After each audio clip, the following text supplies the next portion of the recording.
There will be no Proteas in the T20 knockout competition in South Africa. This was news that broke on IOL recently, and it is quite saddening, I feel, for a lot of the young players that are going to be involved in the tournament.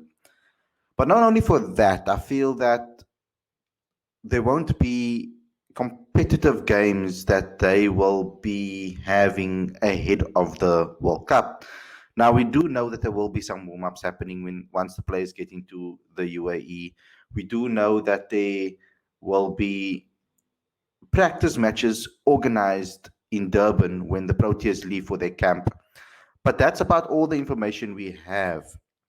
Ultimately, we're going to explain what has happened and why there won't be any Proteas in the knockout competition, based on the way the tournament is structured, and based on the biobubble rules that are in place for the Proteas that were in Sri Lanka. But before we get going into today's topic, don't forget to subscribe to the latest issue of Cricket Fanatics magazine. The link is on the eye and in the description. So go ahead and click that and subscribe, 100% free, including all back issues. The latest issue is about shaping T20 players. So it's the perfect introduction to our World Cup competition that's coming very, very soon. So go ahead and download that. Also, subscribe if you're new to this channel. Click the notification bell for all future videos. Let's get straight into today's video.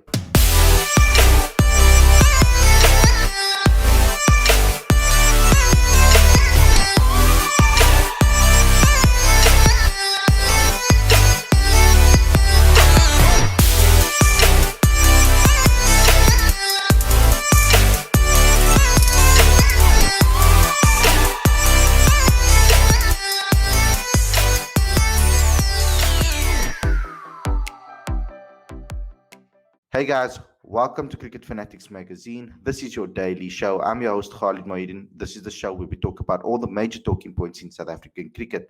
So yesterday a story was written on IOL about this by Stuart Hess, and the title read "No Proteas in the T20 KO Challenge" or Knockout Challenge that starts this Friday. So myself and a teacher were discussing different topics that we could have spoken about, and one of the major pointers that came out of the discussion is, will South Africans, or will the South Africans that are not involved in the IPL have enough competitive game time ahead of the World Cup? Now, the likes of Rassie van der Dussen, Heinrich Klaassen, Andile Pegelkwai, okay, he's on the bench. Lazard Williams is on the bench. George Linder's on the bench.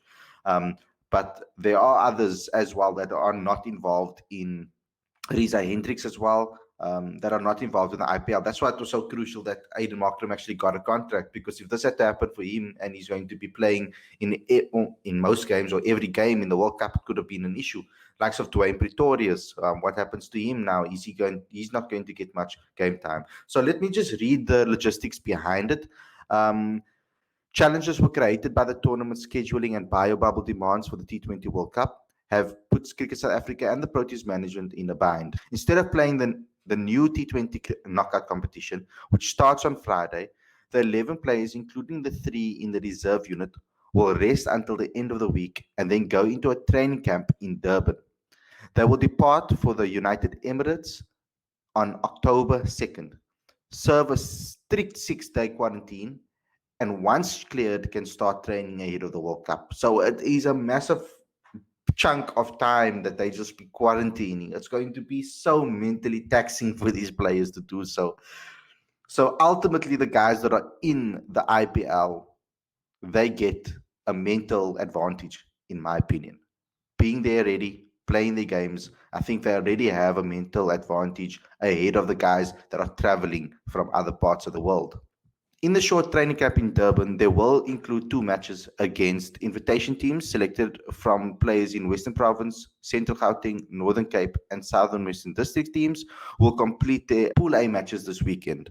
In addition, the Proteas will also play a couple of warm-up games before the World Cup after they've served their quarantine period in Dubai. So I've said that at the beginning of this particular video. So I think it's fair to say that we can speak about this in depth, Aditya, because there are going to be some concerns about the South African camp now. This I think lifts a lot of issues for me personally because I thought that they would be playing in this knockout competition and that they'll be getting some game time, that they'll be able to, continue the momentum. They're almost coming to the UAE cold in a way, I would say. Yes, there will be a training match that they'll be playing within Durban when they're in their camp, but that's not going to be the same competitive spirit and the competitive level as playing an actual match that is for results. What's your thoughts on this? I mean, we can't control it. It is what it is. I do agree that the Proteas needed a week break. So maybe the scheduling of this knockout competition could have been a little better. It is at a bit of an awkward time. It's a tricky situation because on the one hand, you want to make sure that the team is mentally fresh. On the other hand, it's dangerous to go into a high pressure tournament like a World Cup on the back foot with very little cricket. So that to me is where I feel like the Proteas can be a little bit vulnerable because you're going into high pressure games against Australia and the West Indies. And most of Australia and West Indies will have had at least some IPL exposure. Mm, There are more Australians and West Indians at the World Cup compared to South Africans. And remember, we also have to know that like Aiden Markham, for example, we really want him to play for the Punjab Kings, but because of the balance of the team and the four foreigners requirement, we don't know whether Aiden Markham will fit into the 11. So that's a mm, tricky situation. It's the same for Tabrez Shamsi at the Rajasthan Royals. So we need to see how that sort of works out, because ultimately it is important for players to have as much game time as possible going into the World Cup, so that they're not really rusty. But uh, to think that at least half the team, half of a probable level of the Proteas going into a World Cup on the back of very little cricket is definitely concerning. mm. I mean, maybe there's one positive we can take out of it, that these players will be able to be 100% focused on the World Cup alone. And that's all they'll be thinking about. They'll be dreaming about it, sleeping, thinking about it, visualizing everything. And all their focus will be is that. At least they'll be going to Durban, as a team, and they'll be able to have enough time to sort out these issues, and speak about it and come to a conclusion on who needs extra fitness, maybe who needs extra training, who needs extra preparation going into the World Cup. They have enough time to actually solve this issue with regards to that. They might not get competition. I was really hoping that at least maybe these guys could have played at least one or two games, not all of them, but just at least one or two, maybe heading into the trip to Durban for the training camp, or ahead of the trip to the UAE. But it will make it tricky. Quarantine and COVID has made things a lot harder for the professional sportsmen, and unfortunately, that is something that we have to deal with. When talking about the UAE now and the players that are there already, Aditya, will they be getting the correct preparation for the World Cup? Because we do know that the pitches are going to be spruced up again and probably repaired ahead of the World Cup. It's not going to be the same pitches that are going to be played on in the IPL. So, but when it comes to this, when I'm looking at it, you can only deal with what you've seen and what you've worked with. So, having thought about it and having looked at the first two T20 games, you gave me a good assessment of the two matches, saying that actually majority of the time it's been Seamers that have been dominating so far in the tournament. We obviously have to see the rest of the tournament and who dominates from here on out, how much deterioration there will be in the pitch over the time, because you explained that as well, with regards to the different venues and the amount of pitches at each venues, etc. So Seam might actually be a weapon in this World Cup. More than spin, it is possible that that could happen, at least in certain chunks of the tournament. Yeah, definitely. Sometimes I think teams tend to overthink uh, what conditions might be for the World Cup, given that there are 31 games of the IPL to be played in the UAE before the World Cup.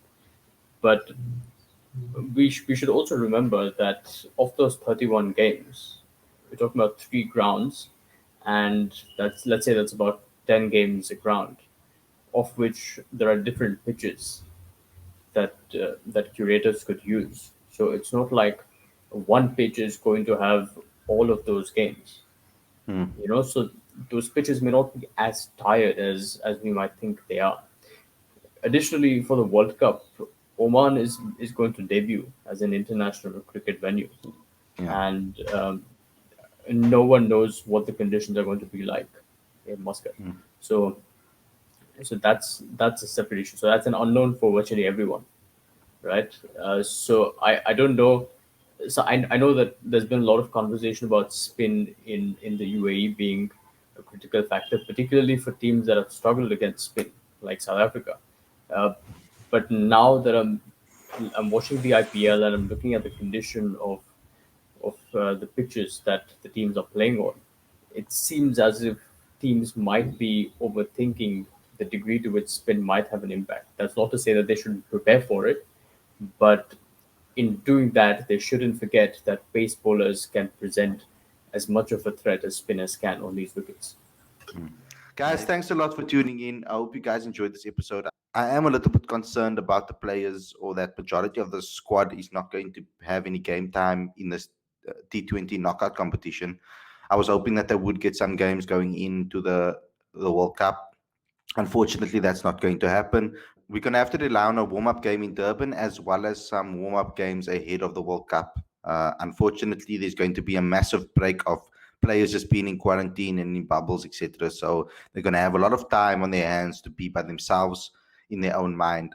And I hope that it doesn't affect certain players. Thanks a lot for tuning in, everybody. I hope you enjoyed this episode. Don't forget to smash the like button, click subscribe, click the notification bell for all future videos. Don't forget to download the latest issue of the magazine. It's 100% free. Click the eye on the top right of the screen to get your free issue and all back issues as well directly to your inbox. Thanks a lot for watching. We'll see you guys again tomorrow with another daily show.